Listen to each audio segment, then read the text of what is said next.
Olá a todos, eu sou Raquel Melaré, consultora educacional da Fundação Bradesco, e estou aqui hoje para apresentar o primeiro episódio do podcast Fábrica de Diálogos.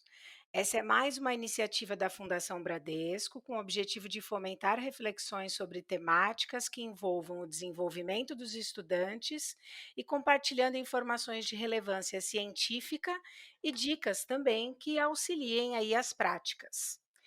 Esse conteúdo ele foi desenvolvido pensando nos professores, nos orientadores pedagógico-educacionais, profissionais, nos monitores, nos psicólogos escolares, diretores e vice-diretores escolares. Mas, sem dúvida nenhuma, pode interessar a todo educador, com ou sem diploma. Afinal, nós vamos abordar aqui assuntos que dizem respeito às relações humanas. Eu gostaria de apresentar a Mônica Neumitz, que também é consultora educacional da Fundação Bradesco e vai participar do bate-papo de hoje. Olá a todos, olá ouvintes. Em primeiro lugar, eu quero agradecer o convite, Raquel, e dizer que eu estou muito feliz em participar desse momento tão importante para quem é educador ou para quem trabalha com educação. Seja bem-vinda, Mônica. E antes de começarmos nossa conversa, como esse é o primeiro episódio da temporada 1, eu queria compartilhar com todo mundo que está ouvindo que, além dos conteúdos de áudio, periodicamente nós vamos disponibilizar outros materiais desenvolvidos também pela nossa equipe, com dicas de ações práticas para salas de aulas, vídeos, séries e leituras complementares. Tudo preparado com muita dedicação e carinho para vocês. E agora chega de blá blá blá e vamos ao que interessa, Mônica, que é falar sobre diversidade, acolhimento e inclusão. É falarmos de uma escola inclusiva. E para você que está ouvindo, reserve um lugar para anotar suas dúvidas, reflexões, inspirações e, se possível, compartilhar aqui conosco no nosso canal. Mas e aí, Mônica? Afinal de contas, o que é inclusão? Como você pensou em começar a falar desse tema, que é um tema tão importante, tão atual, e delicado, né, ao mesmo tempo? Então, né, Raquel, eu acho que quando a gente fala nesse assunto, em primeiro lugar, é importante a gente se lembrar das nossas próprias experiências sobre inclusão e diversidade. Quando a gente reflete sobre aquilo que viveu, sobre as nossas próprias experiências de vida, sobre as nossas próprias dores, fica muito mais fácil a gente estabelecer uma visão empática sobre todos os atores escolares, né? Sobre todas as pessoas que estão ali no dia a dia da escola. Vocês que estão nos ouvindo agora, vocês se lembram, por exemplo, durante a história escolar de vocês, de uma situação em que se sentiu excluído, que não conseguia se encaixar em lugar nenhum? Então, você lembrou? Pensando nessa situação que você lembrou, eu pergunto: você tinha vontade de ir para a escola? Você tinha vontade de estudar? Ou inventava mil histórias para poder faltar na escola? Interessante você começar perguntando isso, Mônica, porque quando a gente fala, sobre inclusão, a gente normalmente associa uma pessoa com deficiência. Mas sua pergunta veio tão direta que eu imagino que qualquer pessoa possa ter experimentado uma situação onde não se sentiu incluído, certo? É isso mesmo, Raquel. É bem provável que algumas pessoas que estão nos ouvindo agora tenham se lembrado de alguma experiência como estudante ou até mesmo de alguma situação profissional em que tenham precisado de apoio, do acolhimento de alguém. Todos nós, né, todos, independente de termos ou não algum tipo de deficiência, já vivemos situações onde a gente se sentiu excluído, onde a gente se sentiu à parte. Agora, imagina só se esse sentimento, né, de exclusão ele for diariamente reforçado. A gente corre o risco, né, entre aspas, de acreditar nesse sentimento e de nos tornarmos subestimados. Né? Isso faz com que a gente não consiga desenvolver as nossas habilidades consequentemente, a gente não consegue se tornar um sujeito autônomo e crítico. A gente precisa partir da ideia que na educação escolar inclusiva, os esforços eles precisam estar todos voltados para garantir que os estudantes, independente de raça, credo, gênero, orientação sexual, condição social, característica física, emocional, psicológica, que a gente precisa garantir que todos eles consigam aprender com equidade de oportunidades. A gente precisa reconhecer esses estudantes como pessoas únicas e singulares, cada um com seu ritmo, com seu interesse, motivação, mas que por outro lado, todos eles estão unidos por um fio condutor comum. Apesar das diferenças, o fio condutor comum é a potência que cada um deles tem para desenvolver formas cada vez mais complexas de ser, de estar, de pensar, enfim, de agir neste mundo. Perfeito. E o que que acontece quando essas diferenças, né, essas diferentes dimensões que você citou não são respeitadas? Então, Raquel, quando essas características individuais elas não são consideradas, né, e aqui estamos falando desde as deficiências propriamente ditas, quanto às dificuldades de aprendizagem, dos ritmos diferentes para a consolidação desse processo de aprendizagem, de característica física e até de escolhas, é muito comum que surjam comportamentos que vão ser olhados e tidos como incômodos, incomuns, desajustados, entre outros termos, né, alguns bem preconceituosos, inclusive.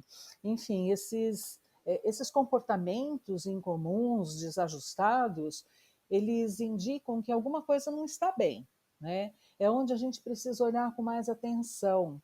Quer ver alguns exemplos?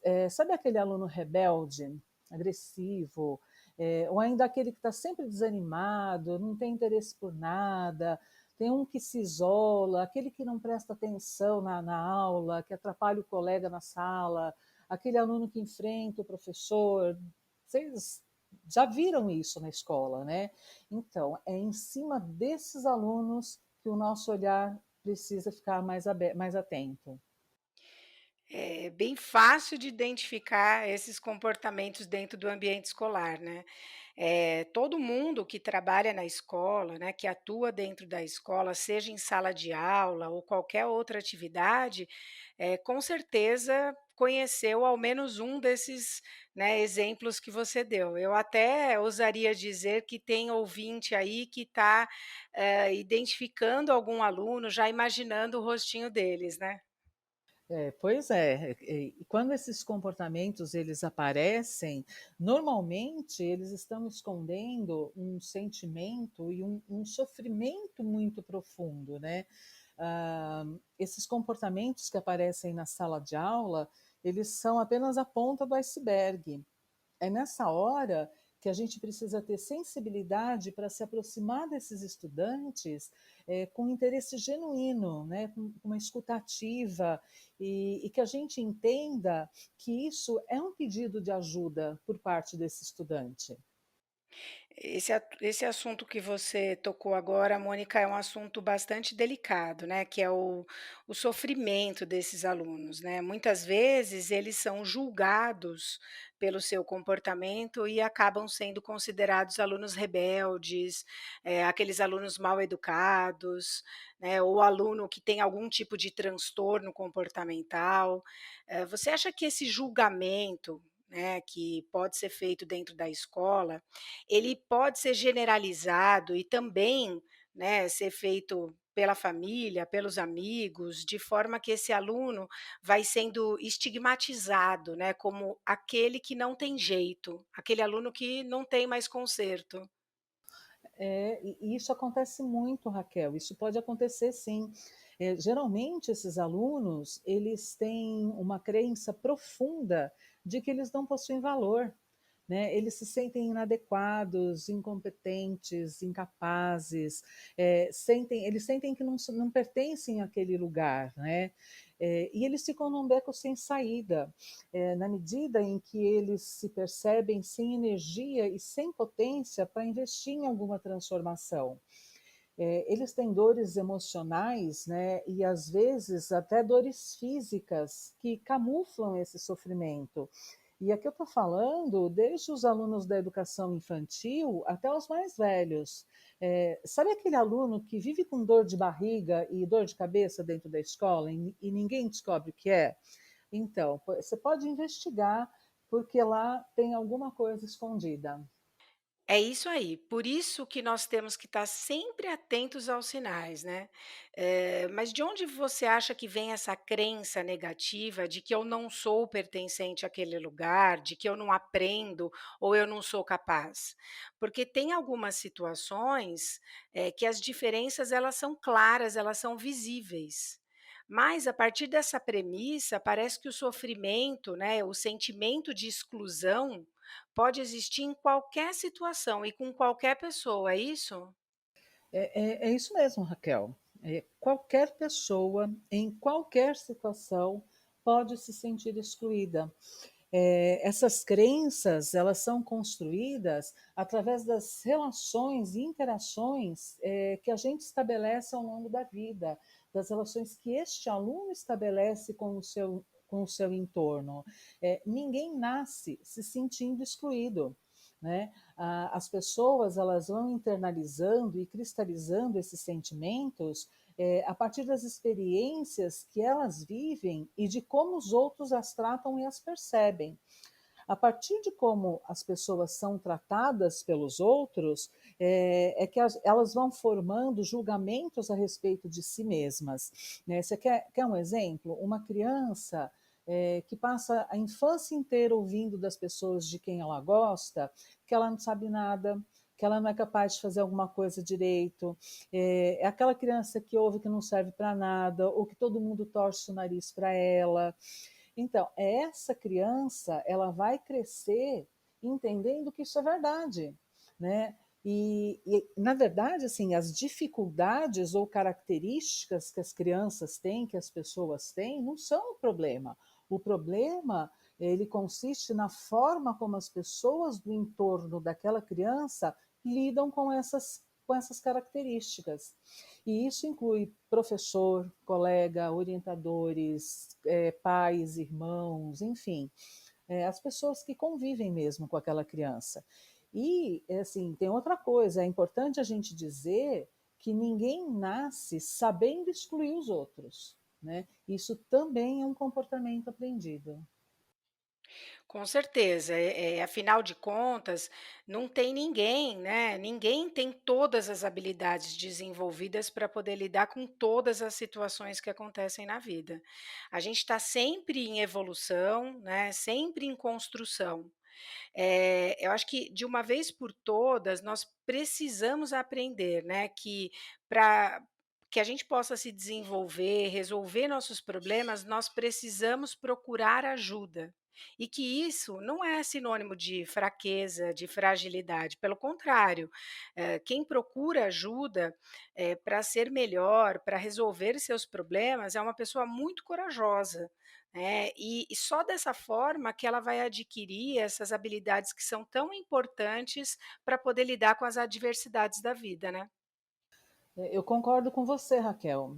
A gente precisa aprender a pedir ajuda também quando a gente quer desenvolver alguma habilidade que a gente ainda não tem. Você sabe que quando a gente fala de relações humanas, a gente está falando de relações que deveriam ser pautadas pela generosidade e pela tolerância.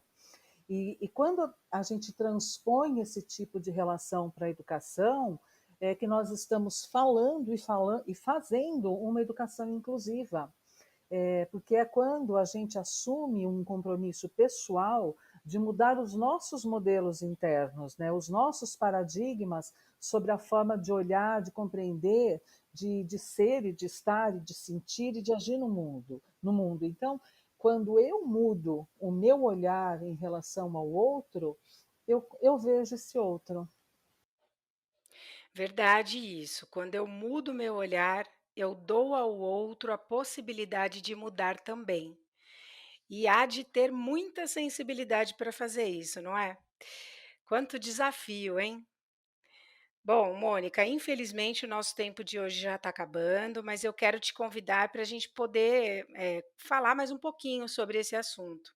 Porque até agora a gente falou daquilo que se vê nas relações entre as pessoas e dessa construção dos nossos comportamentos, crenças, mas eu acho que a gente precisa também falar de como que a gente faz para mudar esses modelos dentro da escola. Que tal se no próximo encontro você contar para a gente um pouquinho de como que a gente faz isso na prática? Porque todo mundo deve estar meio angustiado. Você topa? Ah, eu topo sim, Raquel, com certeza. Então eu agradeço, né, a oportunidade de falar sobre esse assunto, agradeço aos ouvintes, agradeço à Fundação Bradesco e a gente se encontra então na próxima conversa. Combinado, então, Mônica. Caros ouvintes, mais uma vez eu agradeço a vocês pela escuta e se vocês quiserem mandar uma mensagem ou dizer o que acharam desse primeiro episódio dessa nossa fábrica de diálogos, manda um e-mail para a gente. O nosso endereço é educacional@fundação.bradesco. Eu vou me despedindo de todos, um abraço e até o próximo episódio.